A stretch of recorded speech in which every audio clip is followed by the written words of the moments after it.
या अय्युहल्लज़ीना आमनू अतीउल्लाह वर्रसूल।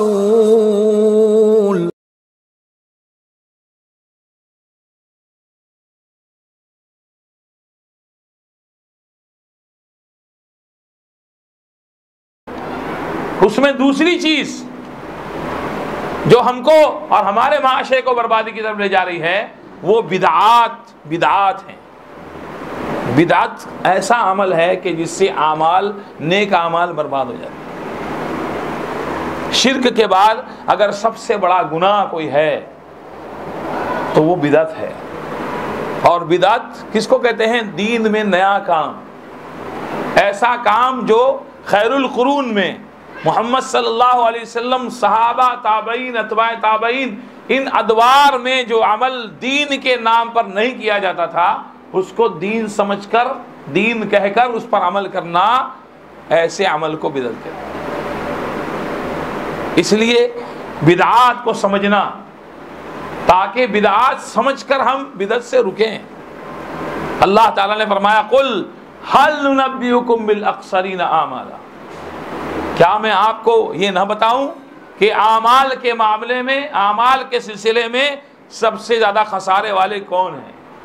अल्लज़ीना ज़ल्ल सायुहुम फिल हयातिद दुनिया, वो लोग सबसे ज्यादा खसारे में हैं आमाल के मामले में जिनकी सारी कोशिशें दुनिया में ही धरी की धरी रह गई। मेहनत तो बहुत की उन्होंने, कोशिश तो बहुत की उन्होंने, अमल तो बहुत किया उन्होंने, लेकिन अमल चूंकि उनका किताब और सुन्नत के खिलाफ था इसलिए उनकी सारी कोशिशें दुनिया में धरी की धरी रह गई। वहुम यहसबून अन्नहुम युहसिनून सुनआ, और ये समझते रहे कि हम बहुत अच्छा अमल कर रहे हैं। अब बताइए, बिदअती जो बिदअत करता है क्या उसको बुरा अमल समझ के करता है? नहीं, उसको अच्छा अमल समझ के करता है। कोई शराबी जो गैरतमंद है, आदत छोड़ना चाहता है, उससे आदत नहीं छूटती है, वो नहीं चाहेगा कि दूसरा उसके साथ शराबी हो जाए। कोई जानी आदमी है जो छोड़ना चाह रहा है इस बुरी लत को, लेकिन उससे नहीं छूट रही है बुरी लत, वो नहीं चाहेगा कि कोई दूसरा उसके साथ शामिल हो जाए बुराई में। हाँ, लेकिन जो बिदअती होगा वो चाहेगा कि दूसरे लोग भी उसके साथ बिदअत करें, इसलिए कि वो बिदअत को दीन समझता है। इसीलिए सुफियान सौरी रहमुल्लाह ने फरमाया था कि शैतान को मासियत से ज्यादा बिदअत महबूब है, इब्लीस को मासियत से ज्यादा बिदअत महबूब है। इसलिए कि मासियत से तौबा की जाती है, बिदअत से तौबा कहाँ भाई? बिदअत तो हर मौसम में आप देखिए, हर साल डिक्रीजिंग वाला मामला नहीं, इंक्रीजिंग वाला ही होता है। हम किसी से कम नहीं। अभी देखिए बिल्कुल करीब है, हाँ, नबी सल्लल्लाहु अलैहि वसल्लम ने 3 ईदें दी थी कि भाई एक मौलाना ने बढ़ा दिए क्या? 2 दिए कि 3 दिए? 2 सालाना, 1 वीकली भी तो है। हाँ, 2 ईयरली है, 1 वीकली है, और तीनों ईदों में आप देखिए 2-2 रकात है ना? तीनों ईदों में आपको इबादत मिलेगी, और खास तौर से 2 ईदों में आपको तकबीर, तहलील, तहमीद मिलेगी। अल्लाहु अकबर, अल्लाहु अकबर, ला इलाहा इल्लल्लाह, वल्लाहु अकबर, अल्लाहु अकबर, वलिल्लाहिल हम्द। और ईद ये 2 हो या 3 हो, ये मोहम्मद सल्लल्लाहु अलैहि वसल्लम ने अपनी तरफ से नहीं बनाई। जब आप मक्का से मदीना आए तो आपने देखा लोगों को लहव लईब और खेल तमाशे करते हुए 2 दिनों में। आपने फरमाया इन 2 दिनों के बदले अल्लाह ताला ने इनसे 2 बेहतर दिन मुझको अता किए। कितने अता किए हैं? हाँ, आप चाहते तो बोल सकते थे कि इन 2 दिनों के बदले 2 दिन और बेहतर मैं तुमको देता हूं। आपने क्या फरमाया? इन 2 दिनों के बदले अल्लाह ने इनसे 2 मजीद बेहतर दिन मुझको अता किए। और वो कौन से दिन है? ईद उल फित्र और ईद उल अधा। हाँ, लेकिन यहाँ पर एक और आप ईद जोड़ लीजिए, ईद जुमा, जो हफ्तावारी मुसलमानों की ईद होती है। लेकिन उसके अलावा आप देखिए दिन पर दिन ईदों का इजाफा हो रहा है। यानी नबी को इख्तियार नहीं है कि साल के दिनों में से किसी दिन को आप अपनी तरफ से इबादत के लिए, ईद के लिए, खुशी के लिए, त्यौहार के लिए मुख्तस फरमा दें। हाँ, वरना मेराज का वाकया कितना बड़ा वाकया है। आप मेराज से लौट कर आते और उस दिन को आप ईद का दिन करार दे देते। इतनी बड़ी फजीलत कि मक्का में आप अपने चंद साथियों के साथ नमाज नहीं पढ़ पा रहे हैं, लेकिन अल्लाह सुब्हानहू व तआला आपको सफर करा के बैतुल मक़दिस, मक्का में तो आप 2 साथियों के साथ नमाज नहीं पढ़ सकते जमात से, लेकिन फजीलत अल्लाह ने क्या अता की कि सफर कराया, जिब्रील को भेजा, सवारी भेजी और आप सल्लल्लाहु अलैहि वसल्लम बैतुल मक़दिस में मस्जिद अक़सा में कुरान पढ़ो। सुब्हानल्लज़ी अस्रा बिअब्दिही लैलन मिनल मस्जिदिल हरामी इलल मस्जिदिल अक़सा अल्लज़ी बारकना हौलहू लिनुरियहु मिन आयातिना। सफर करा रहा है अल्लाह ताला और आपको सारे नबियों का इमाम बनाया जा रहा है उस रात में। इससे बड़ी ईद कोई हो सकती थी? हाँ? फतेह मक्का से बड़ी कोई ईद हो सकती थी? आप देखिए, बगैर हथियार उठाए अल्लाह ताला फतह कामरानी नसीब फरमा रहा है। इससे बड़ी कौन सी ईद हो सकती थी? लेकिन अल्लाह के रसूल सल्लल्लाहु अलैहि वसल्लम ने इन फजीलत वाले दिनों को ईद का दिन नहीं करार दिया। कामयाबी कामरानी अल्लाह ताला अता कर रहा है, लेकिन अल्लाह के नबी ने इन दिनों को ईद का दिन नहीं करार दिया। अब हमको छूट है, हम किसी भी दिन को ईद का दिन बना दें, हाँ? और फिर उसके बाद दलीलें ला करके खड़ी कर दें। अब देखिए कितनी अजीब बात है कि मसाइल जो फुरूई मसाइल हैं उनमें जब इनसे बहस की जाए हमारे भाइयों से, कहते हैं हम तो अपने इमाम के मुक़ल्लिद हैं, हमारे इमाम जो कहेंगे हम वही करेंगे। लेकिन जब इस तरह की बातों के बारे में दलील लाना होती है तो कुरान की दलील लाकर पेश करते हैं, हदीस की दलील ला के पेश करते हैं। अरे आप तो मुक़ल्लिद हो, आप अपने मामलात और मसाइल में कुरान और हदीस से दलील नहीं देते हो। हाँ, आपको कहा जाए भाई सीने पे हाथ बांधना चाहिए तो आप कहते हो नहीं, हमारे इमाम के नज़दीक तो नाक के नीचे बांधना चाहिए। या जो भी मामला है, एक सिर्फ मिसाल के लिए या दलील के लिए आपको ये बात सुना रहा हूं कि जब हदीस पेश की जाए तो कहा जाता नहीं हम तो इमाम के मुक़ल्लिद हैं। लेकिन यहाँ ये ईद का मामला आ जाए, मोहम्मद सल्लल्लाहु अलैहि वसल्लम की विलादत का दिन और मिलाद मनाने की बात आ जाए, हर अहरे को गैरे को आप देखेंगे कि वो कुरान से दलील दे रहा, हदीस से दलील दे रहा। अरे कुरान हदीस से आप कैसे दलील दे सकते हो? हाँ? अच्छा, आप जो कुरान हदीस से दलील दे रहे हो, ये दलील क्या आपके इमाम साहिब ने कभी दी है? आप इमाम के मुक़ल्लिद हो ना, अपने आप को इमाम के नाम के साथ तुम मंसूब करते हो ना, तो आपके इमाम साहब ने कभी दलील दी है? ये जो आप कुरान की आयत पेश कर रहे हो, सूरह माइदा की आयत हो या और आयत हो या अहादीस हो जो लाई जाती हैं इस ईद को साबित करने के लिए, ये बात समझ में नहीं आती कि दूसरे मामलात में तो आप कहते हो नहीं हम तो इमाम की मानेंगे, तो यहाँ भी इमाम की लाके दिखा दो। तो इस तरह मेरे भाइयों बिदआत जन्म लेती हैं। हाँ, और वो बिदआत जिनको हुकूमत की पुष्टपनाही हासिल हो, हुकूमत की तरफ से बैकिंग्स हो जिन बिदआत के पीछे, वो बिदअत तो कभी खत्म होने का सवाल ही नहीं पैदा। जुलूस की क़यादत हुकूमत का कोई बड़ा आदमी करता हो, हाँ, तो वो तो बिल्कुल परमिटेड मामला है, वहां तो प्रोहिबिटेड का सवाल ही नहीं पैदा होता। तो मेरे भाइयों ये एक और खता और गुनाह है, तबाही माशरे की जो हमारी हो रही है कि हमने सुन्नत को छोड़ा और बिदअत को पकड़ लिया। कोई भी आपके सामने आयत लेकर आए, कोई भी आपके सामने हदीस लेकर आए और साबित करना चाहे इससे कि देखो इससे साबित होता है। आपको एक मिसाल दूं, सूरह माइदा की आयत लाते हैं, अल्लाहुम्मा रब्बना अंजिल अलैना माइदतम मिनस समा।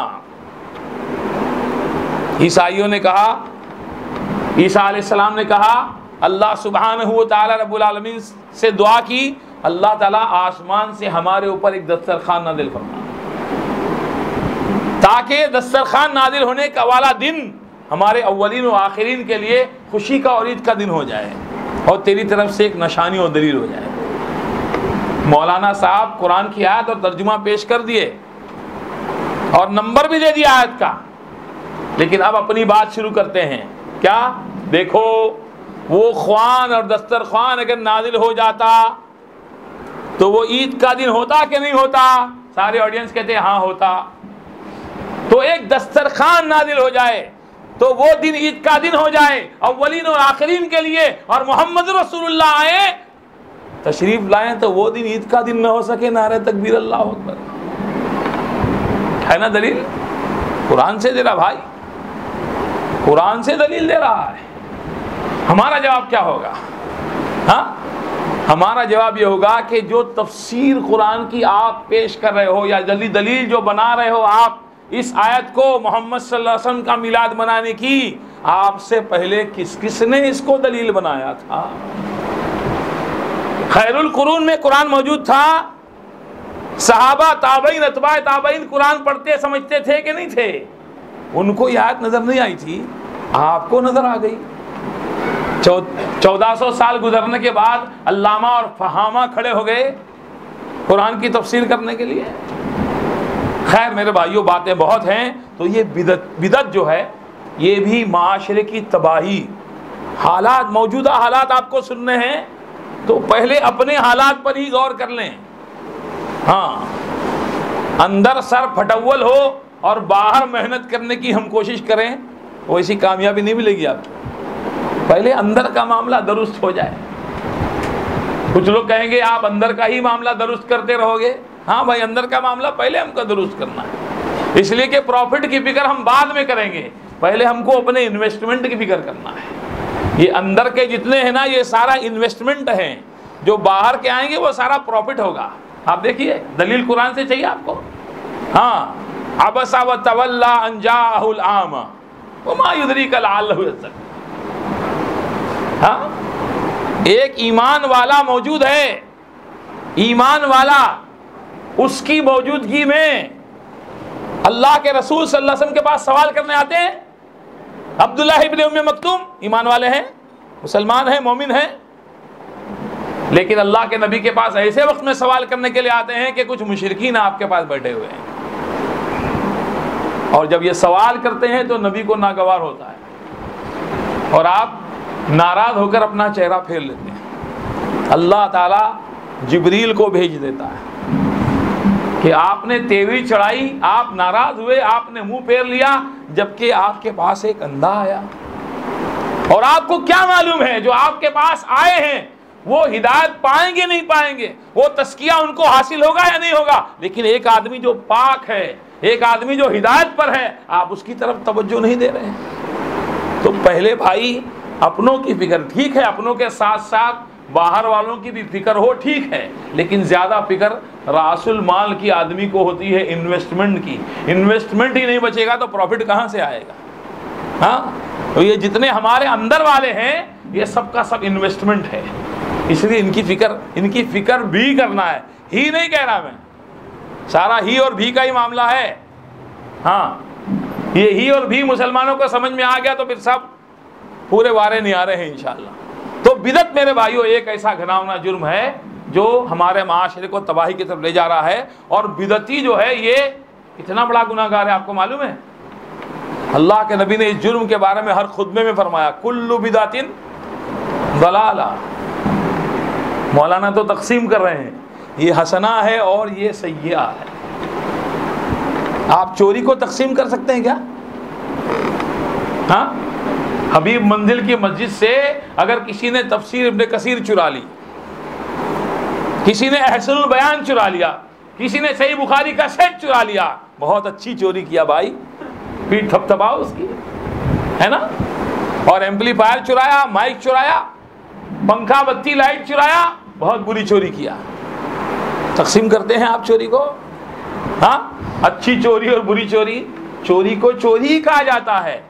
बिदत इससे भी घिनौना जुर्म है, बिदत इससे भी घिनौना जुर्म है, लेकिन मौलाना उसकी तकसीम फरमा रहे हैं, ये हसना है और ये सय्या है। हाँ, जो मुझको अच्छा लगता है वो हसना है, मुझे कुरान खानी अच्छी लगती है, हाँ, मुझे 40वां अच्छा लगता है, हाँ, जो मुझे अच्छा लगता है वो हसना, और जो मुझे अच्छा नहीं लगता वो सय्या। हर बिदत, अल्लाह के नबी क्या फरमा रहे हैं? कुल्लु बिदतिन ज़लाल, हर बिदत गुमराही। और गुमराही का ठिकाना क्या है? गुमराही का ठिकाना जहन्नम, और जो बिदती है उसका ठिकाना नहीं, बिदत जहन्नम में, बिदती जन्नत में। ये भी अजीब तकसीम है। हाँ, अल्लाह के नबी ने फरमाया कि मैं हौज पर तुमसे पहले तैयारी के लिए पहुंचा रहूंगा। हौज पर, कौन सा हौज? हौदे कौसर पर तुमसे पहले आगे मैं पहुंच जाऊंगा, और जो भी मेरे पास आएगा वो मुझसे जाम पिएगा, और जो एक बार पी लेगा वो कभी कभी प्यास महसूस नहीं करेगा। मेरे पास कुछ लोग आएंगे, वो मुझको पहचानेंगे, मैं उनको पहचानूंगा, लेकिन उनके और मेरे दरमियान आड़ कर दी जाएगी। मैं कहूंगा आने दो, ये मेरे हैं, लेकिन मुझसे कहा जाएगा इन्नका ला तदरी मा बद्दलू बादक, आपको नहीं मालूम कि आपके बाद इन्होंने आपके दीन को कैसे बदल दिया था।